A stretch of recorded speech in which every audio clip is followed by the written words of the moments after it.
Morning guys, welcome back to the magical walls of Jerusalem National Park.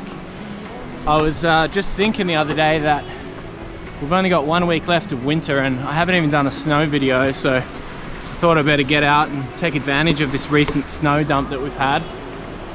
So I'm like a little bit south of where the actual walls are, heading up to a new track that I've never been to before.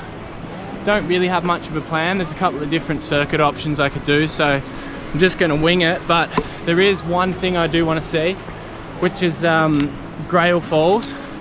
It's meant to be a pretty amazing waterfall, and that's going to be incorporated into this circuit somehow. And yeah, other than that, I'll pick a hut somewhere to sleep in, and yeah, it should be amazing. I'm going to be walking through some pretty ancient forests and hopefully see a heap of awesome wildlife as well, so I'm pretty excited for this trip. I'll get straight into it.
Wow, check this out.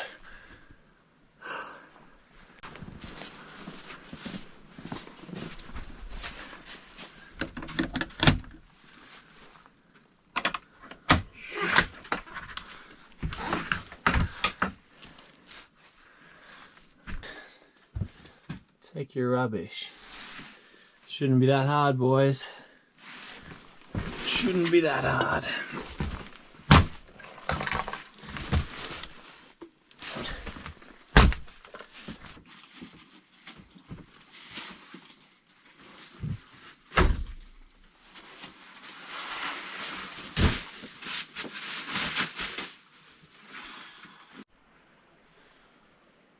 Look at that stunning pencil pine. Huge. That'd be over 1,000 years old for sure. And only found in Tassie.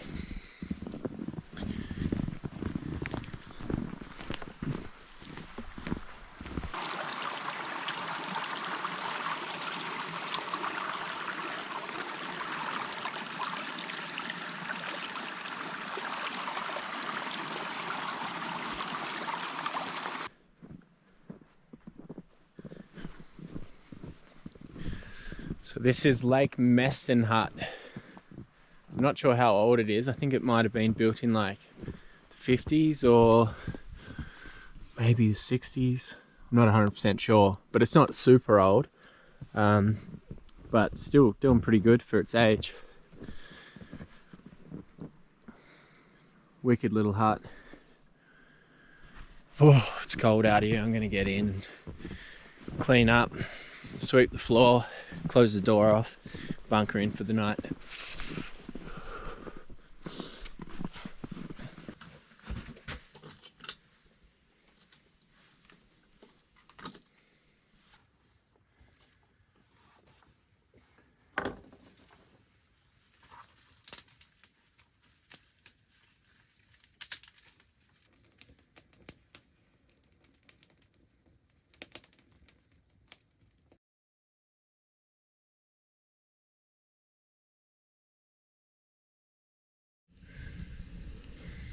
Oh, that's good.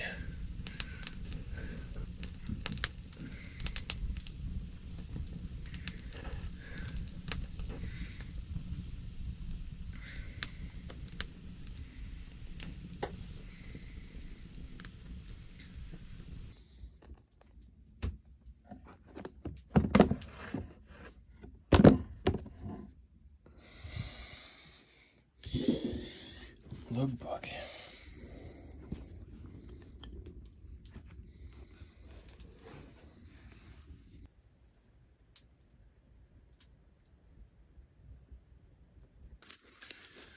Just been reading a heap of these logbook entries, and there's this reoccurring one from this dude. This it was Arthur Yude, I think it is, and he just writes like every 6 months or something about how he's coming in and bought some flour and sugar and stuff for the winter, and writes about like trapping. And I think it's pretty legit because I found the old book here, and this one goes back to 2013.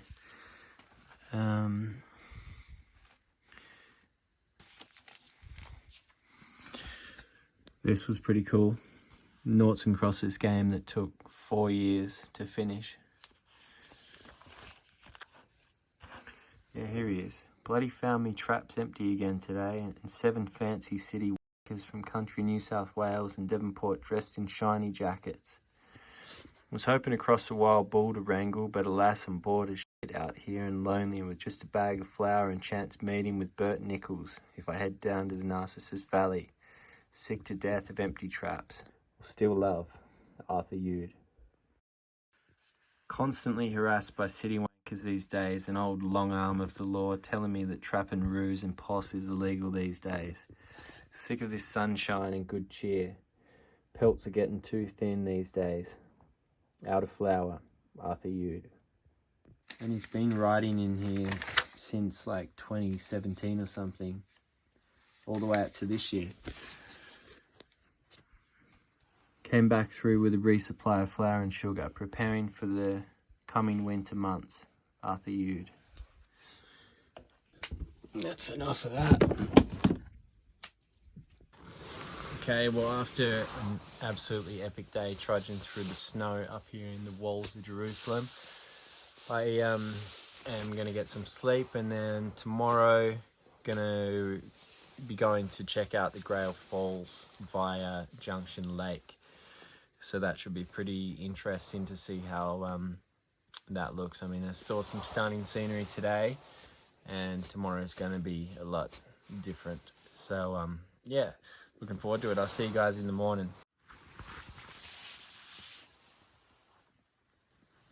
Looks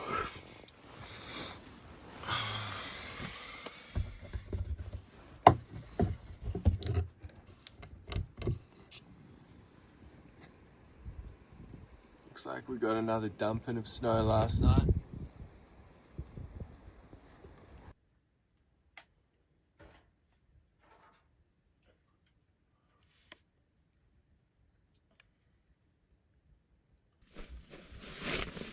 Some of you guys were asking on my last video where I went to Balfour how the sleeping bag went, because I didn't really do a follow-up after that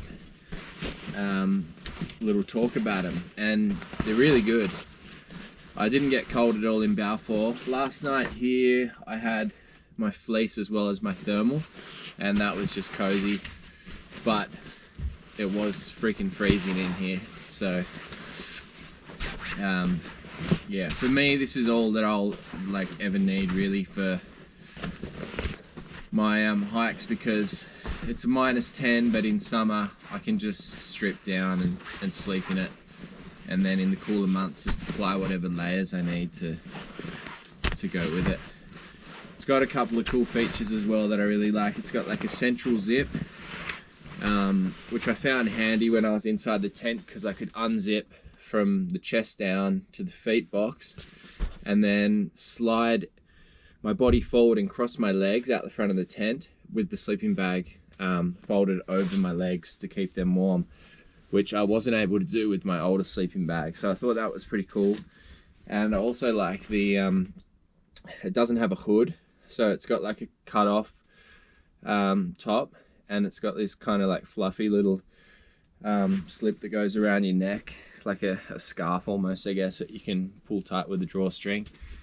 Yeah, and I found that to be a lot warmer than having like a hood that allows stretch and gaps to allow air to get into the inside. But I'll leave a link for these guys. It's nevegear.com.au. I'll leave a link in the description if you want to have a look, and yeah, you can customize your own colors and whatever, and they're all Australian made, so I'd recommend them. How good does this hut look? Oh, it's amazing. I'm gonna miss it for sure. The golden rules in staying in huts are these. Always leave the hut in a better condition than you found it. Make sure there's enough wood for the next occupant. Take with you whatever trash you brought in, and have fun.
massive.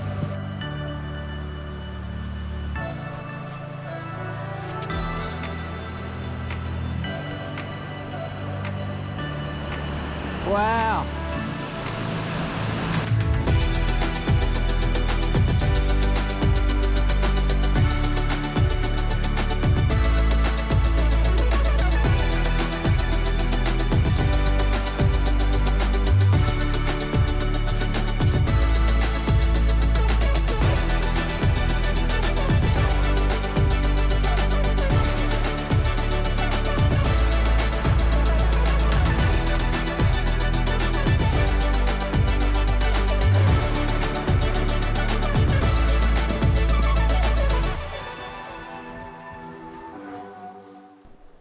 I've just got a couple of Ks left to go until I'm back at the car, and then it will be home time to take these wet, freezing clothes off into a nice, warm, hot shower. I just want to thank everyone for the extra engagement I got on the last video. I've noticed a huge increase in the likes and comments and stuff, and that stuff really helps, so thanks for that, guys. And here's a tip too, because YouTube sometimes makes it pretty hard. Even if you're subscribed, they won't promote the video. So if you subscribe to my channel, hit the little bell like to the right of the subscribe button, and then that way when I put out new videos, you'll actually get a notification for it. I'll see you guys in the next video, which hopefully won't be too far away. Bye.